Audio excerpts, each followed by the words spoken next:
السلام عليكم ورحمه الله وبركاته. ازيكم يا حبايب قلب؟ عاملين ايه؟ يا رب دايما تكونوا بخير. النهارده باذن الله هنعمل مع بعض صينيه العجه. شايفين ما شاء الله الجمال. هنعمل صينيه عجه اقتصاديه من غير فراخ ولا لحوم، وهتطلع معانا بالجمال ده. ما تنسوش الاشتراك في القناه وتفعلوا زر الجرس عشان يوصل حلقكم كل جديد. تابعوا معايا الفيديو.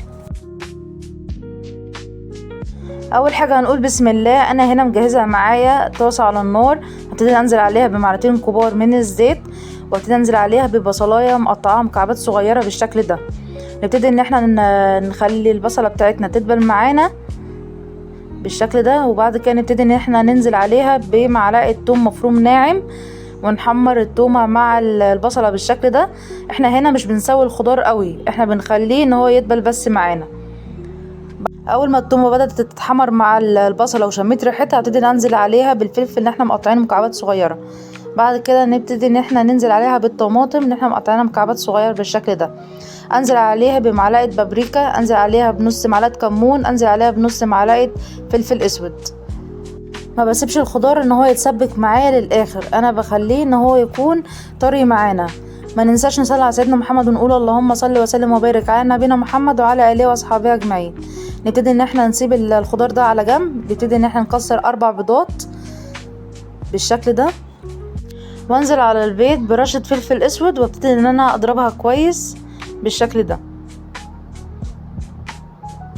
بعد ما ضربنا البيض بالشكل ده، اكون مجهزه معايا نص كوبايه لبن اضربها كويس مع البيض. اكون مجهزه معايا نص كوبايه سمنه على زيت، ربع كوبايه زيت وربع كوبايه سمنه. ابتدي ان انا اضربهم بالشكل ده. اكون مجهزه معايا نص كوبايه خضره مشكله واضربها كويس بالشكل ده،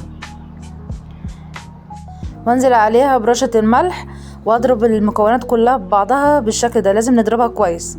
بعد كده هكون مجهزه معايا 4 معالق كبار من الدقيق.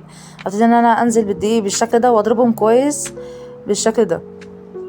هو بيكون القوام بتاعها مش تقيل ولا خفيف، بيكون القوام بتاعها وسط.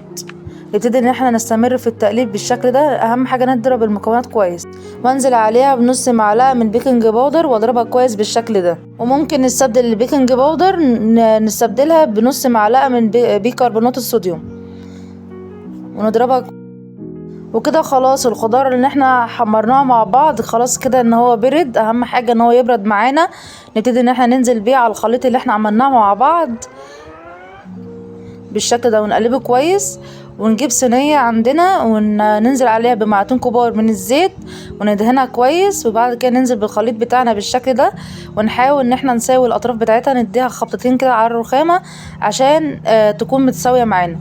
وندخلها على درجه حراره 200 درجه، تطلع معانا بالجمال ده. شايفين ما شاء الله القطعه طالعه جميله ازاي؟ بجد سهله وبسيطه وطعمها جميل جدا. شايفين ما شاء الله العجه جميله ازاي؟ وعملت جبنه بالطماطم بالشكل ده. شايفين ما شاء الله جميله ازاي؟ وعملت الجبنه الرومي اللي احنا عملناها مع بعض في الفيديو اللي فات.